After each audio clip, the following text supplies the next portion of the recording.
तो हम लोग बौद्ध धर्म के बारे में पढ़ लिए हैं और आज जो है घटना चक्र के जैन धर्म का जो भी सारांश दिया गया है उसका हम लोग अध्ययन करेंगे। और जैसे ही जैन धर्म खत्म होगा इसका ऑब्जेक्टिव का एक अलग से वीडियो अपलोड कर देंगे ताकि वहाँ पे आप लोग प्रैक्टिस कर लीजिएगा। और उसके बाद जैसे ही ये घटना चक्र खत्म होगा उसके बाद हम फिर परीक्षा वाणी लेकर आएंगे, खत्म होगा उसके बाद फिर कुछ अलग से प्रैक्टिस सेट लाएंगे। तो वैसे कर करके जितने सारे भी बुक है सभी का मटेरियल हम उपलब्ध करा देंगे। आप लोग टेलीग्राम से भी ज्वाइन कर लीजिएगा और यहाँ से जो है इसका PDF ऑलरेडी दिया जा चुका है घटना चक्र का, वहाँ से डाउनलोड करके आप लोग एक बार रिवीजन कर लीजिएगा ताकि आपका डबल बेनिफिट हो जाए। चलिए तो क्वेश्चन की तरफ चलते हैं और यहाँ क्या दिया गया है उसका हम लोग बारी बारी से पढ़ेंगे और कैसे क्वेश्चन पूछेगा ये भी हम डिस्कशन करेंगे। केवल लाइन बाय लाइन नहीं पढ़ेंगे, एग्जाम में कैसे घुमा के क्वेश्चन पूछता है उसका हम बताएंगे। तो चलिए क्वेश्चन की तरफ बढ़ते हैं और आगे बढ़ते हैं। अगर आपको आइडियाज़ बढ़िया लगता है, आपके लिए हेल्पफुल लगता है तो चैनल को जरूर सब्सक्राइब करिएगा। चलिए बढ़ते हैं। तो कहता है जैन शब्द संस्कृत के जीन शब्द से बना है जिसका अर्थ विजेता है। तो यहाँ से एग्जाम में आपसे डायरेक्टली रूप से पूछता है कि जैन धर्म में जो है जीन शब्द जो है इसका अर्थ क्या होता है। तो जीन शब्द का अर्थ होता है विजेता।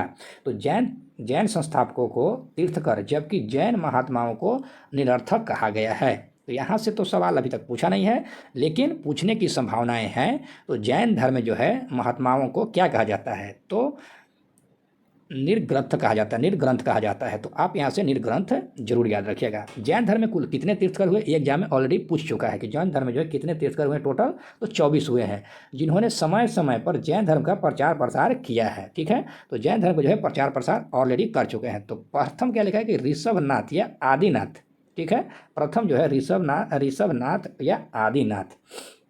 अब यहाँ से 24 तीर्थकर का नाम दिया गया है तो 24 तीर्थकर का हम लोग भी एक बार पढ़ लेंगे ताकि जब भी एग्जाम में अगर ऑप्शन में छांटने के लिए इनमें से कौन नहीं है तो वो हम लोग आसानी से उसको छांट सकते हैं। तो दूसरा हो जाएगा अजितनाथ, तीसरा संभवनाथ, चौथा अभिनंदन, पाँचवा सुमतिनाथ, छठा पद्माभक्त, उसके बाद सातवां सुपार्शनाथ, आठवां चंद्रप्रभा, नौवां पुष्पदंत, 10वां शीतलनाथ, 11वां शेषनाथ और 12वां जगह वसुपूज्य, 13 क्रम का हो जाएगा विमलनाथ, 14 क्रम का अनंतनाथ, 15 क्रम के हो जाएगा धर्मनाथ और 16वें क्रम का हो जाएगा शांतिनाथ, 17वें क्रम का हो जाएगा कुंथुनाथ, 18वें क्रम का हो जाएगा आरनाथ, 19वें क्रम का हो जाएंगे मल्लीनाथ और 20वें क्रम का हो जाएगा मुनि सुब्रत, 21वें हो जाएगा नम्मीनाथ और 22वें हो जाएगा नेमीनाथ या अरिष्ट नेमी। यहाँ से सवाल पूछता है 22वें क्रम से एग्जाम में सवाल पूछना शुरू होता है। 23वें पराशुनाथ से एग्जाम में पूछा है और 24वें जो है महावीर स्वामी ऑलरेडी हैं। तो शुरू के 1 2 3 याद रखिएगा और लास्ट में 21 के नमीनाथ से लेके नेमीनाथ तक, नमीनाथ नेमीनाथ या अरिष्ट नेमी, ये दोनों में से ये नाम ज़्यादा देता है। ठीक है, तो अगला जैन धर्म के प्रथम तीर्थकर कौन थे, तो ऋषभनाथ थे जो कि एग्जाम में हमेशा पूछता है। इनके अन्य नाम जो है ऋषभदेव, आदिनाथ और वृषभनाथ भी है। किसका, तो प्रथम जो जैन तीर्थकर थे उनका नाम ऋषभनाथ था, इनका ही अन्य नाम दिया गया है ऋषभदेव, आदिनाथ और वृषभनाथ होता है। आगे कहता है क्या कि ऋषभनाथ है एवं अष्टनेमी का उल्लेख ऋग्वेद में मिलता है। ये एग्जाम के लिए इम्पॉर्टेंट है। यहाँ से एग्जाम में क्या पूछता है कि जैन धर्म के कौन से जो तीर्थकर थे जिनका जो है ऋग्वेद से उल्लेख मिलता है, तो ऋषभनाथ और अरिष्ट नेमी का उल्लेख जो मिलता है ऋग्वेद में मिलता है। अगला है सर्वनाथ, जैन धर्म के 23वें तीर्थकर माने जाते हैं। इनका जन्म काशी यानी वाराणसी में हुआ था। इनके पिता जो है अशुसेन काशी के राजा थे। ठीक है, काशी के राजा थे। पराशुनाथ को वाराणसी के निकट आश्रम पद उद्यान में ज्ञान की प्राप्ति हुआ था। अगर यहाँ से बहुत बढ़िया क्वेश्चन है कि पराशुनाथ के जब पूछता है कि इनके ज्ञान की प्राप्ति कहाँ पे हुआ था, तो आश्रम पद उद्यान में ज्ञान की प्राप्ति हुआ था। ये कहाँ पड़ता है, तो वाराणसी के निकट है। अगला है और उनका परिनिर्वाण जो है समेत शिखर यानी समेत पर्वत पर हुआ था। ठीक, इनका अगर पूछ देता है कि पराशुनाथ का जो है परिनिर्वाण कहाँ हुआ था, यानी कहने का मतलब मृत्यु कहाँ पे हुआ था, तो समेत शिखर पे। समेत शिखर नहीं देगा तो समेत शिखर देगा, दोनों में से कोई अगर एग्जाम में देता है तो उसको आप देख लीजिएगा। अगला कहता है कि पराशुनाथ ने अपने अनुयायियों को चतुर्श्याम शिक्षा का पालन करने को कहा था। तो यहाँ से सवाल ये बनता है कि पराशुनाथ जो है अपने अनुयायियों को कौन सा शिक्षा पालन करने कहते हैं, तो चतुर्श्याम जो है ये शिक्षा पालन करने के लिए वो कहते थे। ये 4 शिक्षाएं क्या क्या था, तो पहला सत्य, दूसरा अहिंसा, तीसरा अस्त्य और चौथा अपरिग्रह। यही 4 शिक्षाएं जो है अपने अनुयायियों को पालन करने के लिए कहते थे कौन, पराशुनाथ। अगला क्वेश्चन अगला है क्या कि महावीर स्वामी का जन्म वैशाली के निकट कुंडल ग्राम या कुंडलपुर में लगभग 599 ईसा पूर्व में हुआ था। अगर यहाँ से पूछता है कि महावीर स्वामी का जन्म कहाँ हुआ था तो वैशाली के निकट जो है कुंडल ग्राम में हुआ था। कहते इनके पिता का नाम, इनके पिता जो थे सिद्धार्थ, ये किस क्षत्रिय थे तो जात्रिक क्षत्रिय के थे, और सा के गण के कौन थे तो गौतम बुद्ध के थे। तो ये भी थोड़ा सा कंपेयर करके आप ध्यान में रखिएगा। क्षत्रियों के संघ के प्रधान थे। इनकी माता त्रिशला विदेह दत्त वैशाली के लिच्छवी गणराज्य, ठीक है, लिच्छवी गणराज्य के प्रमुख चेटक की बहन थी, ठीक है। जो त्रिशला थी ये चेटक की बहन थी, और ये एग्जाम में हमेशा पूछता है कि त्रिशला कौन थी तो लिच्छवी गणराज्य के प्रमुख यानी चेटक की बहन थी। आगे महावीर स्वामी के बचपन का नाम क्या था वर्धमान था, तो यहाँ से इनका वर्धमान था, और गौतम बुद्ध के नाम बचपन क्या था सिद्धार्थ था। इनकी पत्नी का नाम क्या था यशोदा, और गौतम बुद्ध के पत्नी का क्या नाम था यशोधरा थी। ये कुंडीय गोत्र की कन्या थी, ठीक है। ये कुंडीय गण की क्या है ये कन्या थी। इससे उन्हें अनुज्या, जिसको क्या कहा जाता है अनुज्या को प्रिय दर्शना कहा जाता है, एवं प्रिय दर्शन नामक पुत्री जो उत्पन्न हुई थी। तो कहीं कहीं प्रिय दर्शनी न कि प्रिय दर्शनी क्योंकि फेमस वर्ड है तो अनुज्या दे देती है यहाँ पे एग्जाम में कि अनुज्या जो है इनकी बेटी थी, किसका तो महावीर स्वामी के। इनका विवाह जो है जमाली के साथ हुआ था। ये जो प्रिय दर्शनी थी इनका विवाह जो हुआ जमाली के साथ हुआ था। अगला क्या कहता है कि जैन धर्म में पूर्ण ज्ञान के लिए कैवल्य शब्द का प्रयोग किया जाता है। यहाँ से ये सवाल इंपॉर्टेंट बनता है कि जैन धर्म में जो है पूर्ण ज्ञान के लिए कौन से शब्द का प्रयोग किया जाता है तो कैवल्य का प्रयोग किया जाता है। या एग्जाम में पूछता ऐसे कि जैन धर्म में कैवल्य शब्द जो है किस लिए प्रयोग किया जाता है तो पूर्ण ज्ञान के लिए किया जाता है। महावीर स्वामी को 12 वर्ष की कठोर तपस्या तथा साधना के पश्चात जाम्भी ग्राम के समीप रिजुपालिका नदी के तट पर साल वृक्ष के नीचे कैवल्य यानी ज्ञान की प्राप्ति हुआ था। तो यहाँ से जो है जाम्भी के ग्राम के समीप है, और नदी पूछता है तो रिजुपालिका नदी होता है, और कौन से वृक्ष के नीचे तो साल के वृक्ष के नीचे ज्ञान की प्राप्ति हुआ था। ज्ञान प्राप्ति के पश्चात केवलिन अरहत यानी योग, जीन यानी विजेता तथा निर्ग्रंथ यानी बंधन रहित कहलाए। कौन तो महावीर स्वामी। आगे क्वेश्चन है कैवल्य प्राप्ति के पश्चात महावीर स्वामी ने अपने सिद्धांतों का प्रचार प्रारंभ किया। जब उन्हें ज्ञान की प्राप्ति हो गया तो अब जो है वो क्या करने लगे अपने ज्ञान के विस्तार के लिए जो है वो सिद्धांतों को जो है प्रचार करना शुरू कर दिए। तो आगे कहते हैं कि वैशाली के लिच्छवी सरदार चेटक जो उनके मामा थे, यानी चेटक कौन थे तो महावीर स्वामी के मामा थे, जैन धर्म के प्रचार में प्रमुख योगदान दिए थे। तो यहाँ से चेटक जो थे सबसे ज़्यादा महत्वपूर्ण योगदान जो है महावीर स्वामी के लिए दिए थे, सबसे ज़्यादा योगदान किए थे।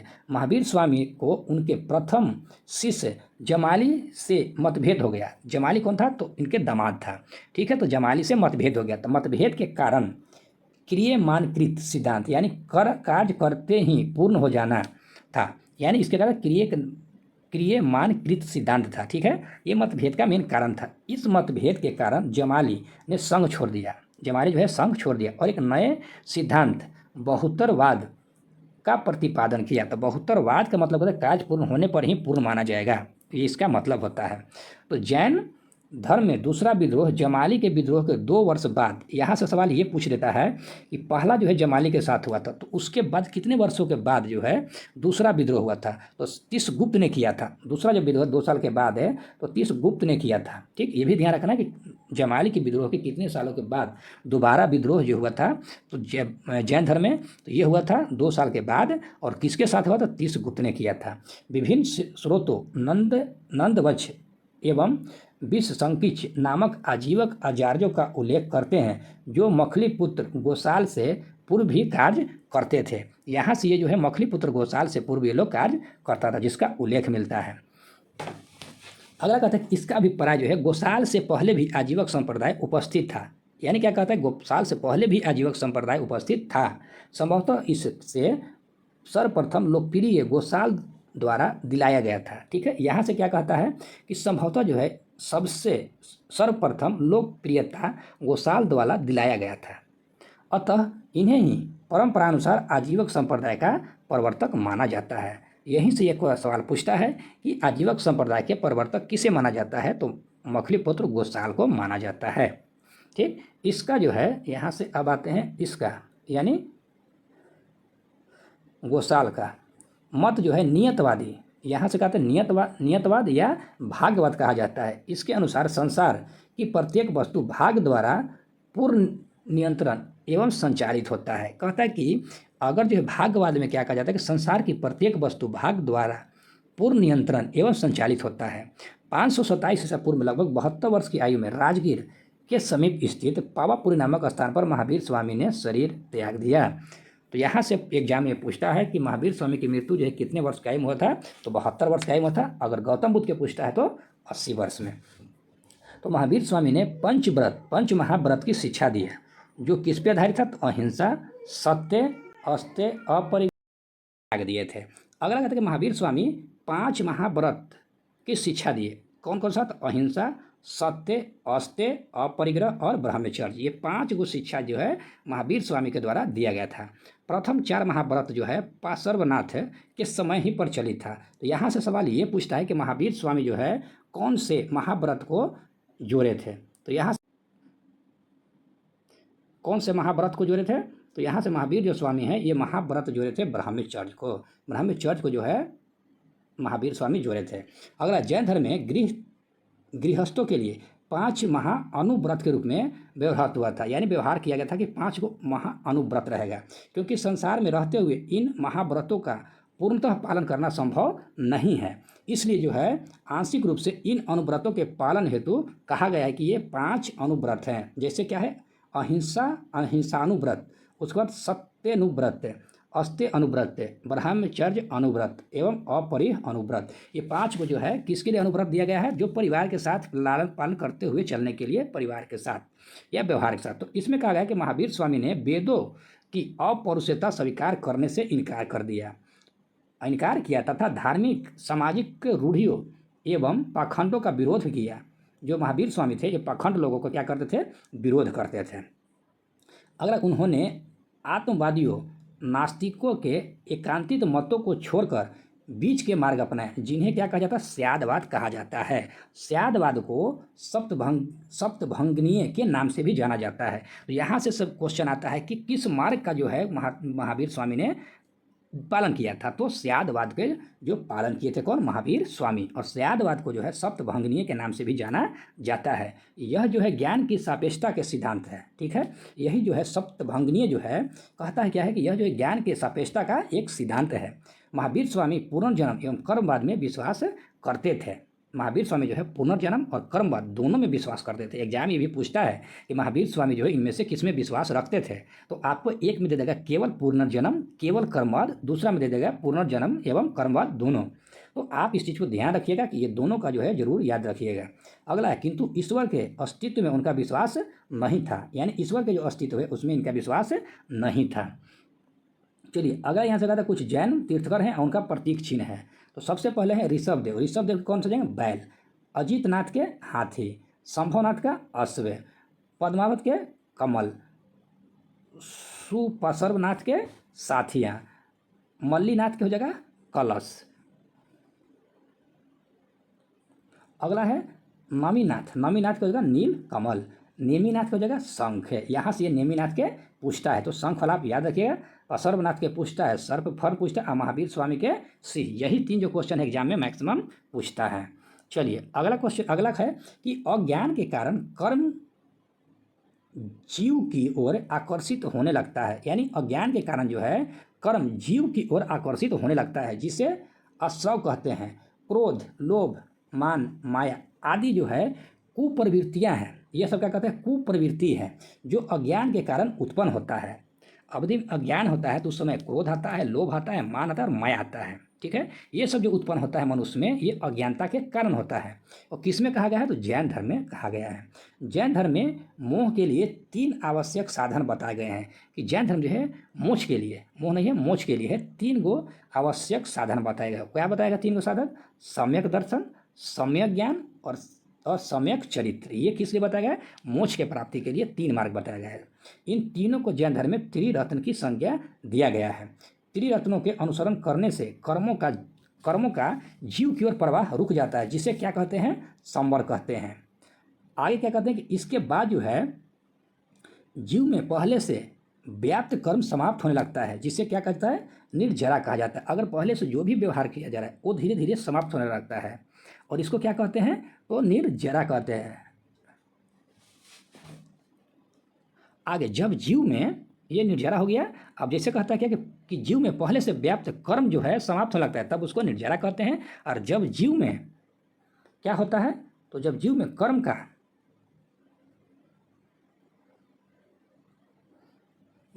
कर्म का अवशेष पूर्ण समाप्त हो जाता है, तब मोक्ष प्राप्त कर लेता है। और जैन धर्म में अनंत चतुष्ट, जैसे अनंत ज्ञान, अनंत दर्शन और अनंत बीज, अनंत सुख होता है। यह है मोक्ष प्राप्ति। इस चतुर्थ जैन धर्म में जो है अनंत चतुष्ट है। अगर अनंत चतुष्ट पूछ लिया अनंत चतुष्ट ज्ञान जैन धर्म में कौन कौन से है, तो अनंत ज्ञान हो जाएगा, अनंत दर्शन होता है, अनंत बीज होता है और अनंत सुख होता है। महावीर स्वामी ने अपने जीवन काल में एक संघ की स्थापना किए थे।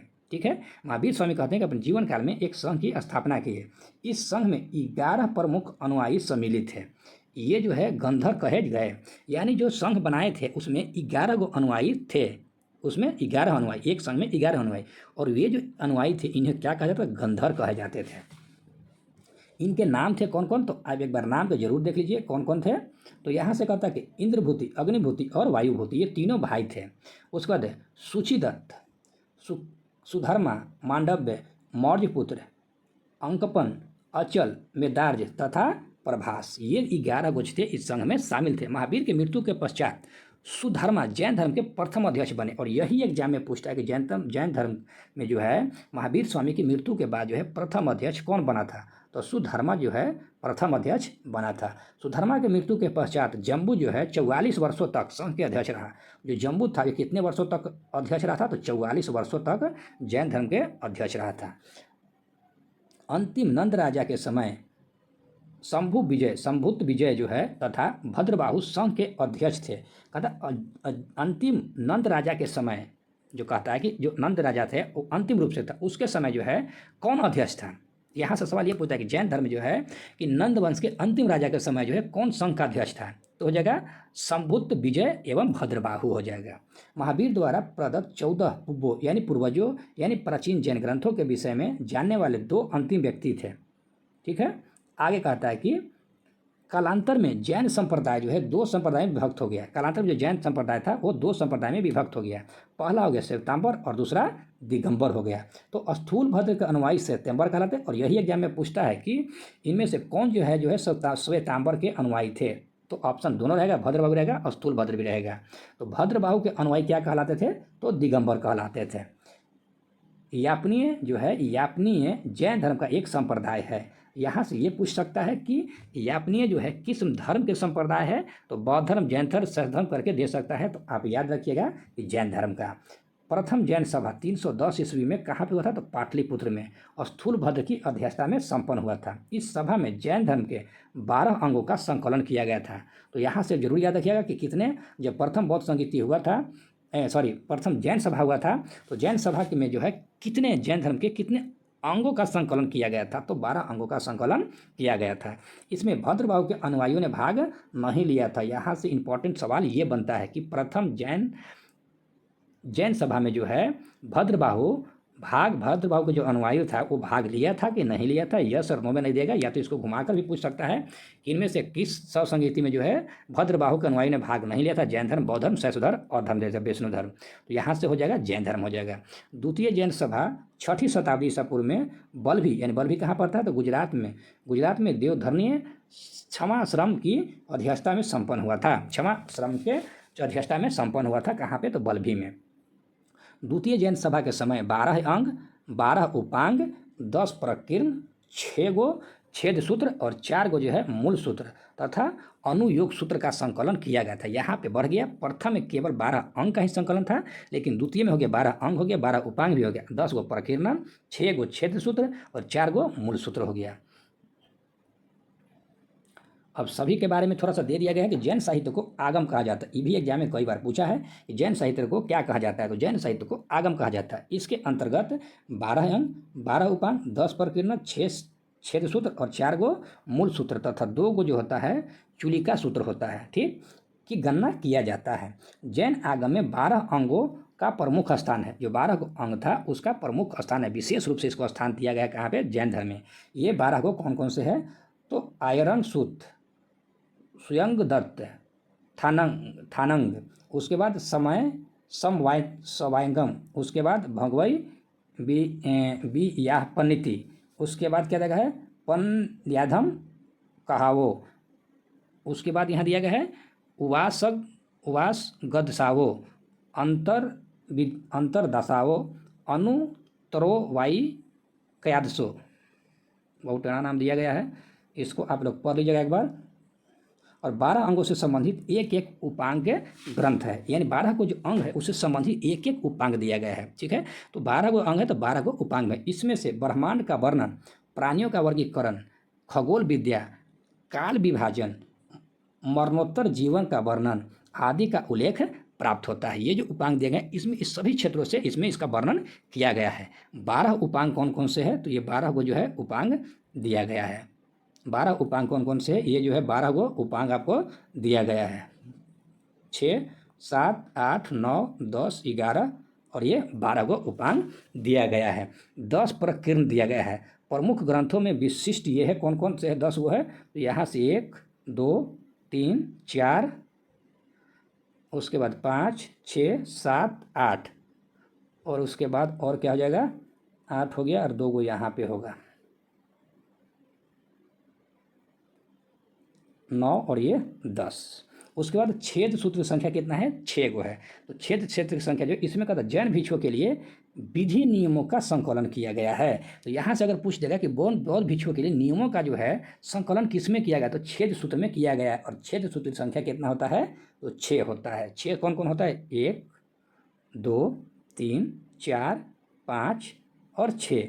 यहाँ से क्या है, आयर दशाओं, बीहा कप्प, बबधाद, उसके बाद निसी, महानिसिह, उसके बाद जियकत्त। ये जो कहता है कि मूल सूत्र की संख्या 4 बताया गया है। जो मूल सूत्र होता है इसकी संख्या कितना होता है, 4 होता है। इसमें जैन धर्म के उपदेश, बिहार के जीवन, भिक्षुओं के कर्तव्य और उसके बाद यम नियम आदि का जो है वर्णन किया गया है। और ये 4 को मूल सूत्र कौन कौन सा है, तो यहाँ से देश वैलियत, उसके बाद उत्तर जंझियम, उसके बाद क्या दिया गया है, वस आवश्य दिया गया है, पिंडा निजुति दिया गया है। तो 4 को हो गया, 1, 2, 3 और 4 को हो गया यहाँ से मूल सूत्र। 2 को दिया गया है चुलिका सूत्र। चुलिका सूत्र में कौन कौन सा आता है, तो नंदी सूत्रम आता है और अनुगोदाराई होता है। ये होता है क्या है, चुलिका सूत्र होता है, जो एक प्रकार का विश्व कोश होता है। इसमें भिक्षुओं के लिए आचरणीय बातें लिखी गई है। यहाँ से एक एक लाइन इंपॉर्टेंट है, आप लोग इसको जरूर दोबारा वीडियो को देख लीजिएगा, ताकि दोबारा आप लोग देख लीजिएगा तो आपको आसान हो जाएगा। उपयुक्त सभी ग्रंथों में श्वेतांबर संप्रदाय के लिए है। जो भी ये सब जो है उपयुक्त ग्रंथ है, ये सभी जो है श्वेतांबर क्या बोलते हैं, श्वेतांबर संप्रदाय के लिए है। दिगंबर संप्रदाय के अनुयायी इसकी प्रामाणिकता को स्वीकार नहीं करता है। ये केवल किसके लिए था, तो श्वेतांबर के लिए था। अब यहाँ से कुछ रचना है, रचनाकार हैं। तो कल्पसूत्र के भद्रबाहु, उसके बाद स्यादवाद मंजरी के मल्लीसेन, न्यायावतार के सिद्धसेन दिवाकर, न्याय दीपिका के धर्मभूषण, पंचविस्तिका के पद्मनंदी, उसके बाद यहाँ से प्रविष्टि वर्णन के हेमचंद्र, द्रव्य संग्रह के नेमीचंद्र, तत्वार्थ के सूत्र के उमा स्वामी, आलोक वार्तिक के विद्या स्वामी और प्रवचन सार के हो जाएगा कौन, कुंद हो जाएगा। चलिए, तो यहाँ से हो जाएगा। एग्जाम में यहाँ से इंपॉर्टेंट क्वेश्चन है, एक क्वेश्चन जरूर आपको लेखक प्लस रचनाकार से जैन धर्म के पूछता है। जैन साहित्य में अशोक के पौत्र मतलब पुत्र संप्रति को जैन मत का संरक्षक बताया गया था। वह उदय कहने चल गया, कहता कि वह जो है उज्जैनी में शासन करता था। कहाँ पे, तो उज्जैन में शासन करता, जिसके कारण यह जो है जैन धर्म का एक प्रमुख केंद्र बन गया था। जैनियों द्वारा दूसरा केंद्र मथुरा में था। यही सवाल एग्जाम में पूछता है कि जैन धर्म का दूसरा प्रमुख केंद्र कहाँ था, तो मथुरा में हो जाएगा। यहाँ से अनेक मंदिर, प्रतिमा, अभिलेख आदि प्राप्त हुआ है। कलिंग का चेदी शासक खारवेल जैन धर्म का महासंरक्षक था। कलिंग का जो है चेदी शासक, उसका नाम क्या था, खारवेल। ये सवाल इंपॉर्टेंट है। खारवेल जो है जैन धर्म का महान संरक्षक था। तो यहाँ से क्वेश्चन पूछता है कि कलिंग का जो चेदी शासक कौन था जो जैन धर्म का महान समर्थक था, वो खारवेल हो जाएगा। इसने भुवनेश्वर के नज़दीक उदयगिरी तथा खंडगिरी की पहाड़ियों को कटवा कर जैन भिक्षुओं के निवास के लिए गुहा विहार बनवाया था। तो गुहा विहार जो है खारवेल कहाँ बनवाया था? तो भुवनेश्वर के निकट जो है उदयगिरी और खंडगिरी के पहाड़ियों में बनवाया था। अगला क्वेश्चन है कि यहाँ से कि राष्ट्रकूट राजाओं के शासनकाल में यानी 9वीं शताब्दी में गुजरात तथा राजस्थान में जैन धर्म 11वीं और 12वीं शताब्दियों में अधिक लोकप्रिय रहा था। कहाँ पे? तो राजस्थान और गुजरात में 11वीं और 12वीं शताब्दी में जो है जैन धर्म जो है उसका विकास ज़्यादा हुआ था, यानी लोकप्रिय हो गया था उस समय। तो खजुराहो के मंदिर जो है हिंदू धर्म जैन धर्म से संबंधित है, यानी खजुराहो के जो मंदिर है उसमें हिंदू धर्म का भी है और जैन धर्म दोनों से संबंधित है। माउंट आबू के दिलवारा माउंट आबू में जो दिलवारा मंदिर है वो जैन मंदिर संगमरमर के बना हुआ है। तो अगर बनने का पूछे तो पूछता है हमेशा कि दिलवारा का जैन मंदिर जो है कहाँ? तो माउंट आबू में है। और ये जो है किसके बना हुआ है? तो बना हुआ अभी तक नहीं पूछा है, तो अगर बाय द वे पूछ देता है इन फ्यूचर तो संगमरमर आप याद रखिएगा। यहाँ पर निर्मित बीमल व शाही मंदिर का निर्माण गुजरात के चालुक्य शासक भीमदेव प्रथम के सामंत बीमल शाह ने करवाया था। श्रवण बेलगोला कर्नाटक राज्य में स्थित है। श्रवण बेलगोला कहाँ पे है? तो कर्नाटक राज्य में स्थित है। यहाँ गंग शासक रचमल चतुर्थ, नाम क्या है? रचमल चतुर्थ के शासनकाल में चामुंड राय नामक मंत्री ने लगभग 981 ईस्वी में बाहुबली, जिसको क्या कहा जाता है? गुमतेश्वर, तो बाहुबली की विशाल जैन मूर्ति का निर्माण करवाया था। बाहुबली जो है प्रथम जैन तीर्थकर ऋषभ देव के पुत्र माने जाते हैं। यहाँ से कहता है कि महामस्तक अभिषेक जैन धर्म का एक महत्वपूर्ण उत्सव है जो 12 वर्षों के अंतराल पर कर्नाटक राज्य के श्रवण बेलगोला में आयोजित किया जाता है। ठीक, श्रवण बेलगोला कहाँ पे? तो कर्नाटक में इस महोत्सव का जो है 12 सालों के अंतराल पर उत्सव मनाया जाता है। और किससे है? तो जैन धर्म से संबंधित है। अगला है जैन धर्म दिगंबर और श्वेतांबर में अंतर है। तो क्या क्या अंतर है इसको एक बार हम लोग देख लेंगे। तो कहता है श्वेतांबर जो है संप्रदाय, इस संप्रदाय के लोग श्वेत वस्त्र धारण करते हैं, बिल्कुल सही। और दिगंबर में जो है नगन रहकर तपस्या करते हैं, बिल्कुल सही है। कहता कि श्वेतांबर के अनुसार स्त्री के लिए मोक्ष प्राप्ति संभव है, इसमें जो स्त्री मोक्ष प्राप्त कर सकता है, लेकिन दिगंबर में जो है स्त्री मोक्ष के लिए संभव नहीं है। स्त्री जो है मोक्ष प्राप्त नहीं कर सकता है दिगंबर के मत के अनुसार। कहता कि इसके तो महावीर स्वामी विवाहित है, यानी श्वेतांबर के अनुसार जो है महावीर स्वामी विवाहित है, लेकिन दिगंबर के अनुसार जो महावीर स्वामी जो है अविवाहित है। अगला है, क्योंकि यहाँ तो ये मत हमको भी गलत लग रहा है, क्योंकि ये प्रियदर्शिका जो पुत्री हुई थी कैसे हुआ था, यहाँ तो डाउट ये चीज़ बनता है, लेकिन ये जो है श्वेतांबर बिल्कुल ही सही है। इस मत के अनुसार जो है 19वें तीर्थकर मल्लिका नाथ स्त्री थे और यहाँ पे मल्लिका पुरुष थे। यहाँ कहता ना कि मल्लिका नाथ जो है स्त्री थी श्वेतांबर के अनुसार, और मल्लिका नाथ जो है अगर दिगंबर में कहते हैं तो ये क्या कहता है कि पुरुष में है। तो इसमें जो है जैन धर्म इतना ही था। और इसका जो ऑब्जेक्टिव, ये भी जो भी क्वेश्चन ऑब्जेक्टिव है, इसके लिए अगला वीडियो जो है लाएंगे। आज के लिए इतना ही, धन्यवाद।